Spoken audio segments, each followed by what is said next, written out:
데이터 3법 중 개인정보보호법과 신용정보법이 원내 대표 간 합의사항이라며 곧 있을 본회의에 통과시켜야 된다며 시간에 쫓겨 제대로 검토도 하지 않은 채 통과시키려는 시도가 있었으며 만일 통과가 되었다면 정말 큰일 날 뻔했습니다.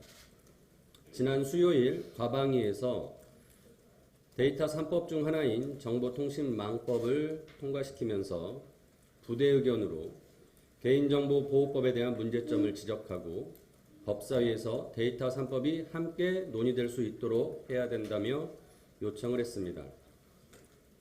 과방위의 부대 의견은 제가 법사위에서 지적한 내용과 일맥상통하는 내용들로 데이터 3법의 법률 용어나 정의 조항 등이 서로 일치하지 않아 법률 체계나 정합성이 문제가 될 수 있다는 점, 가명 정보라 하더라도 정보 주체인 개인들의 권리가 보호될 수 있도록 해야 된다는 점, 개인정보가 침해되는 경우 보다 강력한 처벌 등으로 사후 조치가 있어야 한다는 점 등을 제시하였습니다. 또한 국가인권위원회에서도 이러한 내용들을 제시하여 법안에 반영해야 한다는 의견을 국회에 제시한 바 있습니다. 하지만 일부 언론들은 지난 법사위에서 데이터 3법을 통과시키지 않도록 한 것에 대해서 빅데이터 산업을 망치는 것처럼 호도하고 있습니다. 산업과 기업의 이익도 중요하지만 개인의 인권보다 우선될 수 없음을 다시 한번 밝힙니다. 제가 데이터 3법 개정안에 대한 문제점과 개선 방안을 정리하여 여당에 전달하였습니다. 정부 여당은 지금이라도 저와 함께 국민의 인권을 보호하면서도 빅데이터 산업이 육성될 수 있는 법안을 만들 수 있도록 협조해 주실 것을 요청드립니다. 국세청은 지난 4일 1919년 2억 원 이상의 국세를 1년 넘게 내지 않은 개인과 법인 고액 상습 체납자 6,800명의 명단을 공개했습니다. 이들이 체납한 금액은 총 5조 4천억 원입니다.